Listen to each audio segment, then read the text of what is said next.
I am not going to stand on that stage because I would do a beaver and just fall off in 10 minutes into my presentation. So I'll speak from the floor here. I'm Derek Weeks. I'm from Sonatype. I'm our VP and DevOps advocate.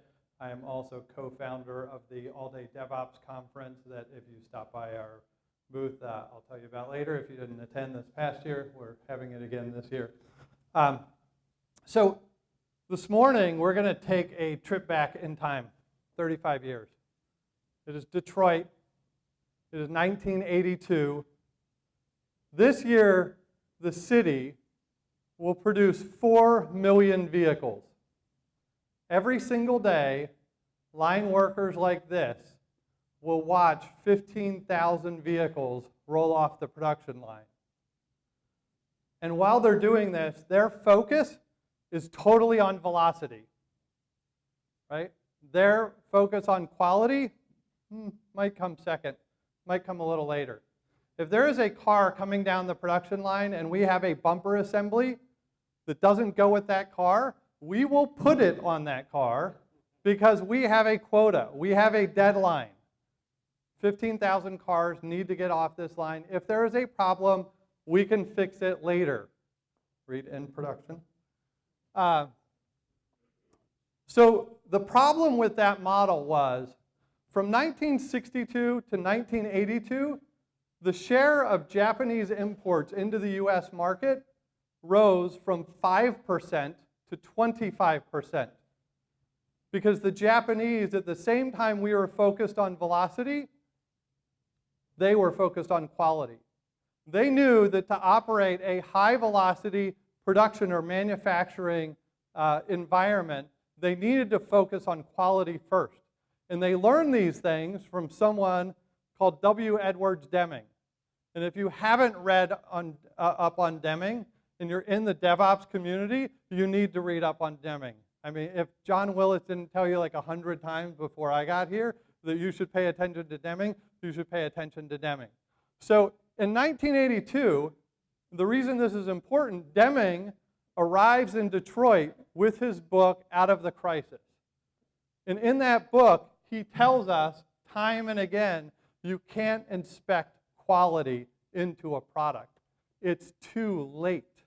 You can't have the line worker inspecting quality. The bumper's already the wrong part for the car. It's already of lower quality.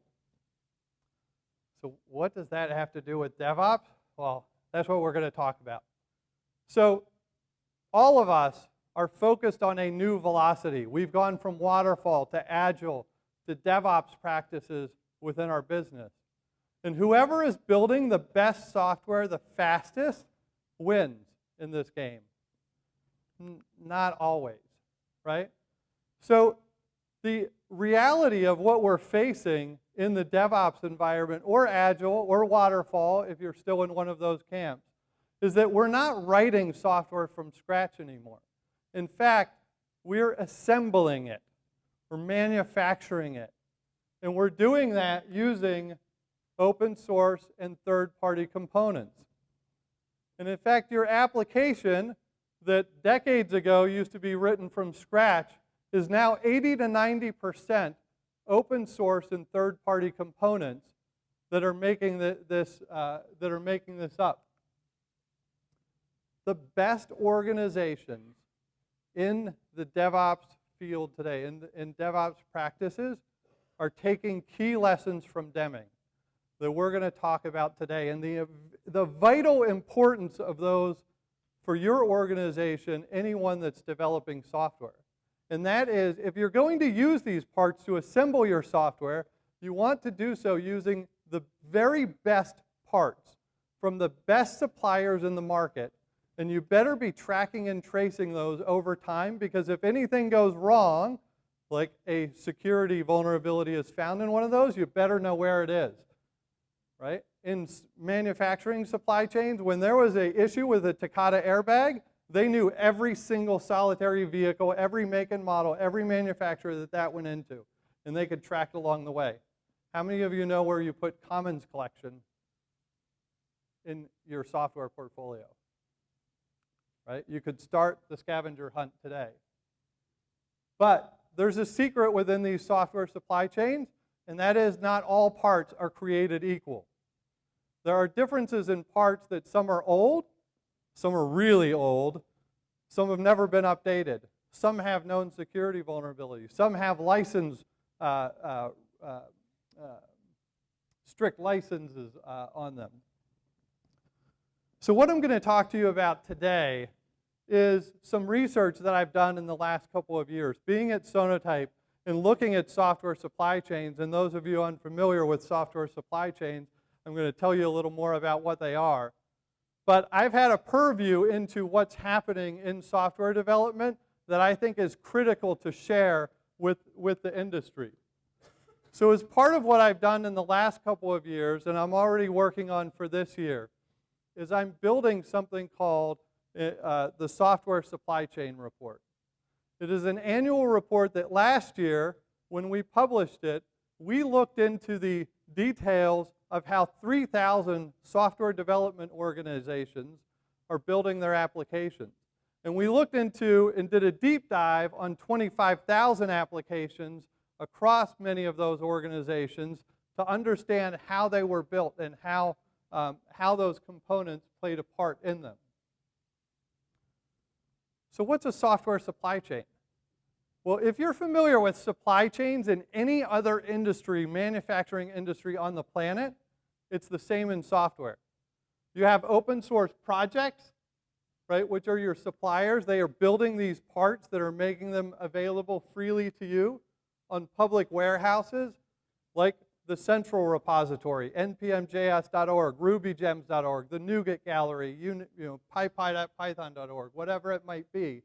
And you can download those components free of charge to your software development teams, the manufacturers, who are then taking these parts and assembling them into finished goods. This is your software supply chain. Every single person in this room has a software supply chain. You might not have thought about it that way in the past, but I'm going to tell you a little more about why that's relevant. You see, in software supply chains, you have a massive number of suppliers that are available to you. In fact, when we did some research with modulecounts.com, they just do one thing. They produce a chart like this that shows you how many packages across how many different development languages are available from the different public repositories. And what we found out was within the supplier base, there are about 1,000 new open source projects coming online every single day.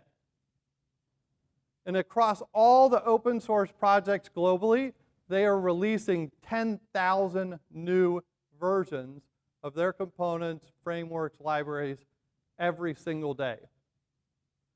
When we looked at the Maven Central Repository that Sonotype runs, I looked at 380,000 different open source projects to see that they were releasing 14 versions on average every year.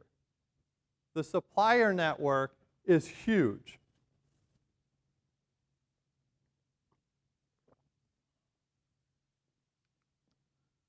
It's not just huge for open source components. Also, those Docker containers that you're consuming from Docker Hub or any other place, right? I didn't have, like, I was trying to look through Docker's keynotes to see how many downloads there were. I mean, it's astronomical. But the number of Dockerized apps is growing tremendously. There must be hundreds of millions, if not billions, of downloads of containerized apps that you are consuming coming into your environments.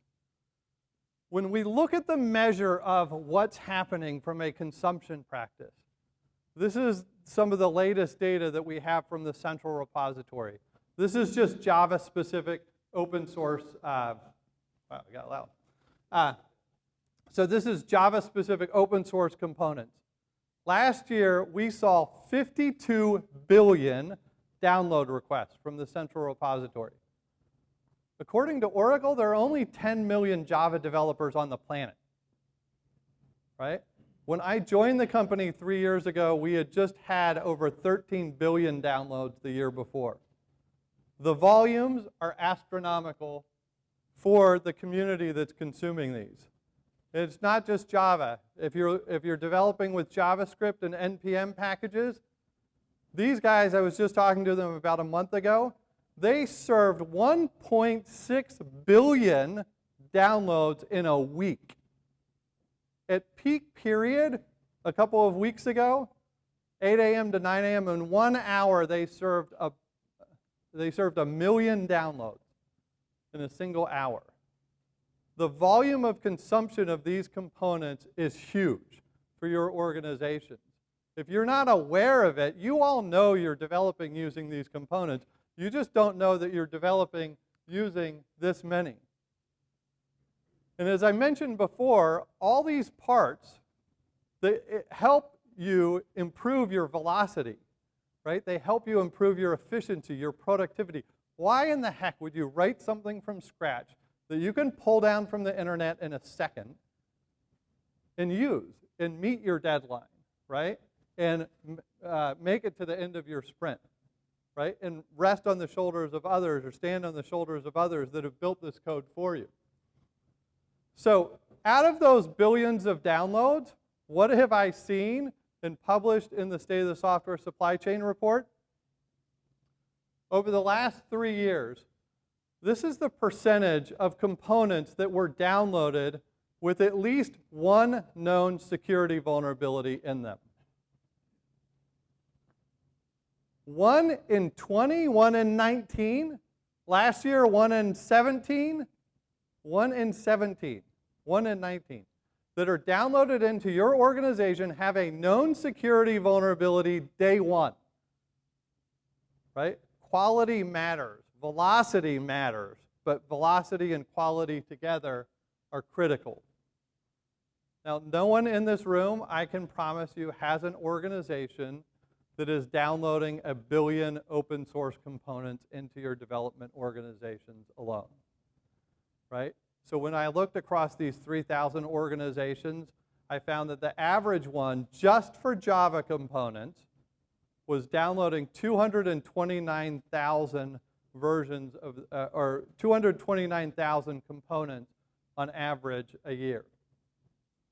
If you look at just the suppliers and the individual parts, right? If the open source projects and all the versions that I'm consuming from those, it's only about 5,000, right? Or 5,200 components if I take all the versions of those 229,000. You're just downloading them multiple times into your organization, right? So instead of downloading once, hosting them locally, you're going up to the central warehouses to get your parts every time you need to do a build, over and over and over. If you think about a supply chain that's incredibly inefficient as a way to build your software. If you stripped out every one of those versions and just took the best version from the best project, you would only need about 2,000 parts, right? If, in theory, you could take the best version from the best project and standardize on that across your development teams to limit the variability in your software supply chains and also make your organization more efficient with less context switching, etc. So what about those 229,000 parts do we also need to know? So about 17,000 of those that your organization has consumed on average have a security vulnerability in them. At least one known security vulnerability. When I've done the research across these different organizations, at best, I've seen 3%, 3.5% maybe, of downloads to a single organization had known vulnerabilities in them. At most, I've heard customers say, I won't mention them by name, 25% of what they were consuming had known vulnerabilities, right? You want to be on the low end in this game, not the high end. So just because you are downloading those components doesn't mean you're using them in your apps, right? I mean, we have vetting processes in our organization. We have quality control. We have open source governance practices that say you can't use components with GPL licenses. You're not allowed to use struts too. And that's just bad all around, right?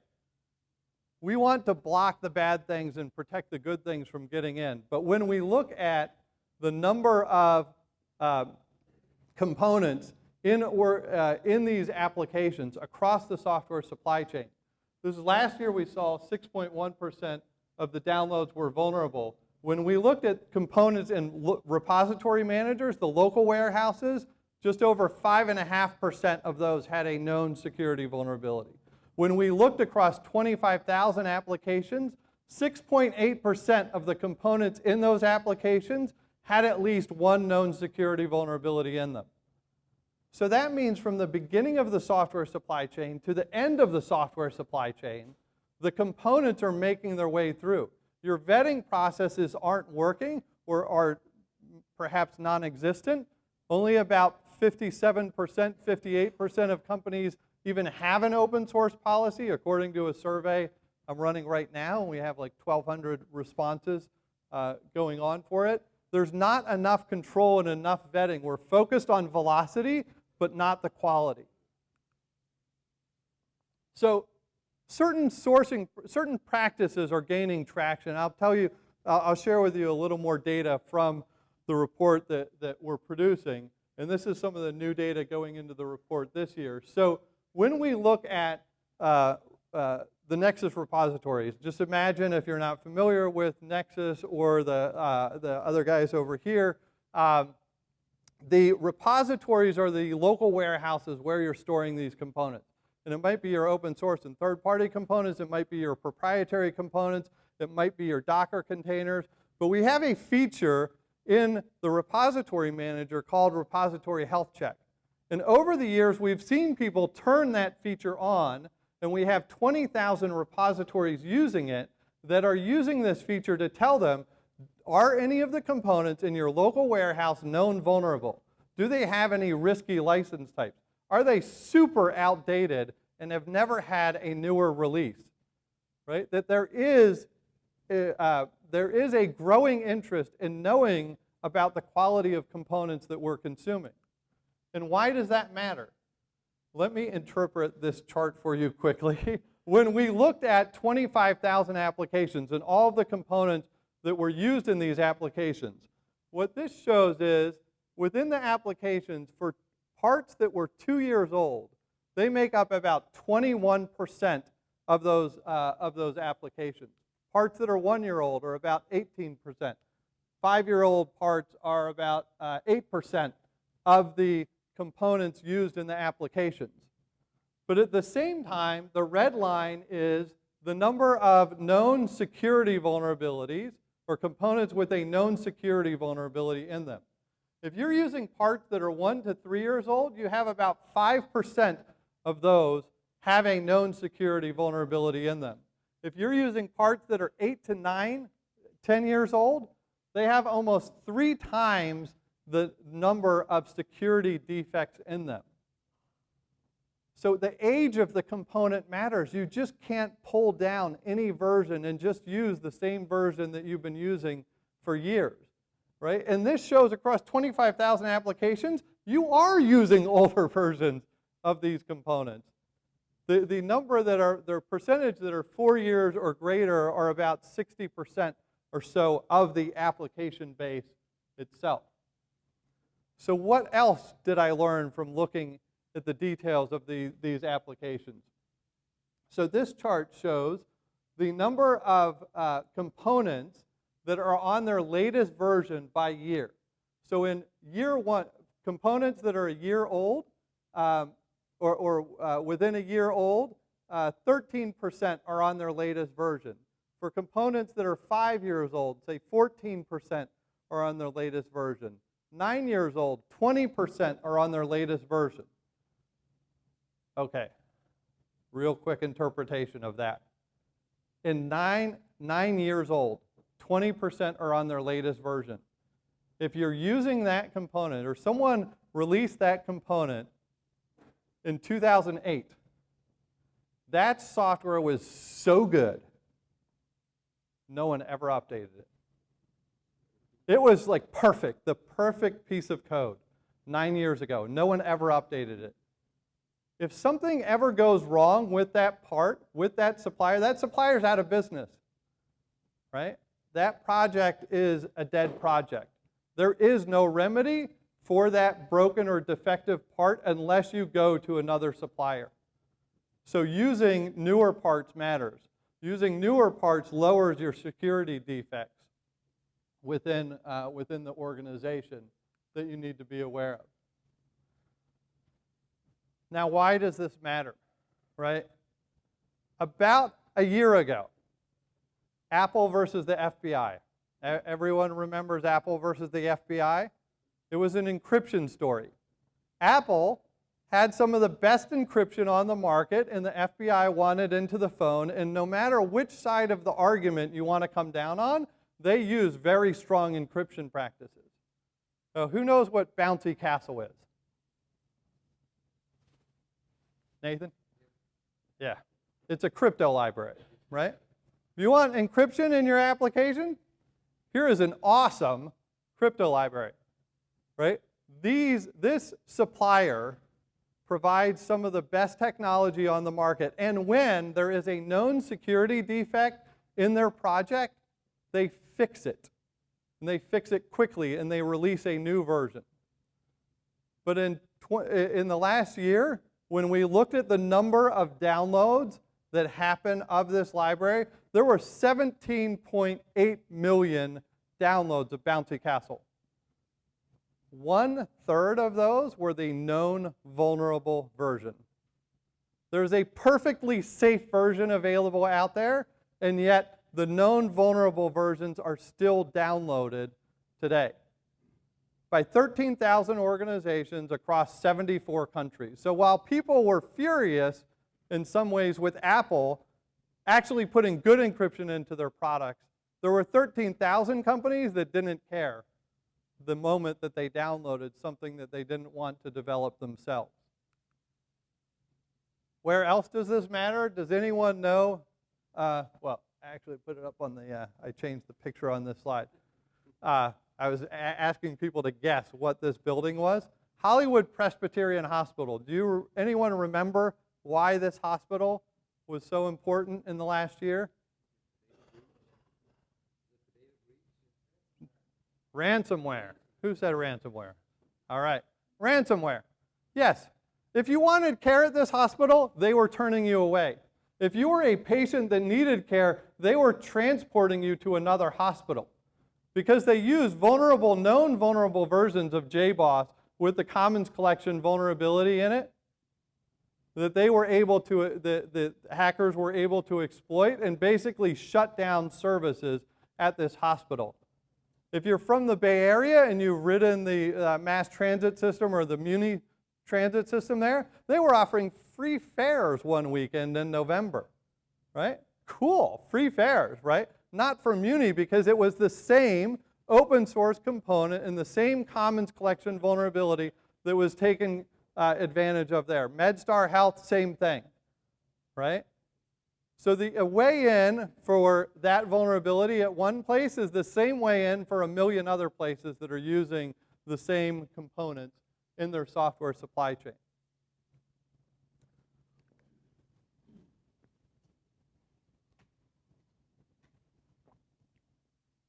But we're paying attention. More people are paying attention. So in the last couple of years since I've been covering this topic, we've seen a lot more traction coming in from the community. Whether that's the government with the Department of Defense, the Department of Energy, Underwriters Laboratory, private organizations like ExxonMobil or Mayo Clinic or Google or Capital One or any others out there. They're paying attention to the quality of what they are using in their software, and they are doing certain things. One is they're saying, we need to use the best quality parts that we can, the best quality ingredients, right, or components to assemble our software, right? And organizations, if you're working on building software and selling it, or you're buying software from some organization out in the industry, many of you are starting to request a software bill of materials to understand what components are in that software. Because if there are any known defective ones, like security defects or licenses that you don't want, or 9-year-old components that have never released a new version in the last 9 years, we want to know about it. If any of these are defective, before I buy that software, I want you to fix that.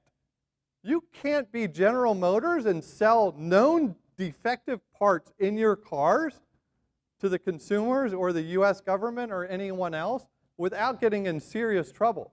You can't manufacture food or pharmaceuticals or anything else with known defective parts in them, and people are starting to adopt these same practices.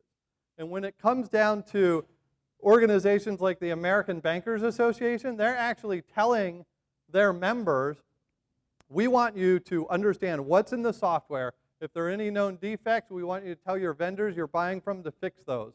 And we want you to keep track of those over time to understand where they are. And if there are any defects that are known in the software, we want you to fix that and deliver us a new version as soon as possible. And the American Bankers Association said, if you follow that practice, not only is it just good practice and Deming-like and better for the quality of your software that you're developing, but your cyber insurance risk premiums will go down as a result because you have good practices in place. So one of the key things that we started with in this conversation was velocity, right? But velocity has to be matched with quality. If you are trying to manually inspect 229,000 components coming into your enterprise, you have been outgunned in that practice for 8 years, right? You can no longer keep up with a manual review of components coming into your organization. I know organizations that have tried, big financial institutions, they said we're totally locked down, right? We have 800 parts that we've approved through our process. New projects take 12 weeks to approve. Old projects take, or new versions of existing projects take 6.5 weeks to approve. We've done 800 so far. It took us 56,000 man-hours to do it, but we are locked down. And when we did an inventory of the applications in their portfolio in production, you know how many they had? 13,000 open source components were in their production applications. Why? Because any developer in this room knows that they are not going to wait 6.5 to 12 weeks to get a component approved. And I bet there's a creative workaround to this, this story that we can follow, right? So as Deming said in 1982, right, the process that we follow has to include a better allocation of human effort. We have to get smarter about what we do and how we automate our response to this issue. So as part of that, we can look at technologies that are available in the market where a developer from day one in their IDE can look at, oh, I've selected this particular component, in this case, struts. Here's the version that I'm using. These red and yellow and orange marks mean it has a known security defect, right? The blue says this is what the license quality of this component is. This newer version has no known defects. Why don't I select that one versus that one, right? Right from the beginning, when I have kind of my ingredient label or food label on these components, and I can know what's good or bad from the start, I can pick the best components, right? When I'm doing a Jenkins build, and I want to understand, are there any flawed components? Are there any old components? Are there any risky license types or security defects? Every build I can do, I can add a couple of seconds to my build to do an evaluation, to create a bill of materials and do an evaluation immediately. So I can find these components before the governance or security or legal or whoever at the end of the process feels that they want to manually inspect it, like the bumpers being put on the wrong cars coming down the assembly line. I can create a software bill of materials in about 10 seconds, right? That shows you every component and every dependency and every transitive dependency in that application to understand what parts are there. And if I'm using bad parts, to figure out what the good alternative parts are. right? So the technology is here and evolving to help us through velocity while we're maintaining quality within the organizations. So if you want a copy of the slides, or if you want a copy of the State of the Software Supply Chain report from last year, my out-of-office email is on. It's just weeks@sonotype.com. You don't need to put thank you or anything in the subject line. If you email me, the out-of-office comes. It has links to the report. They're on SlideShare. You don't have to register to download them or anything. But it's helpful information, and thank you very much.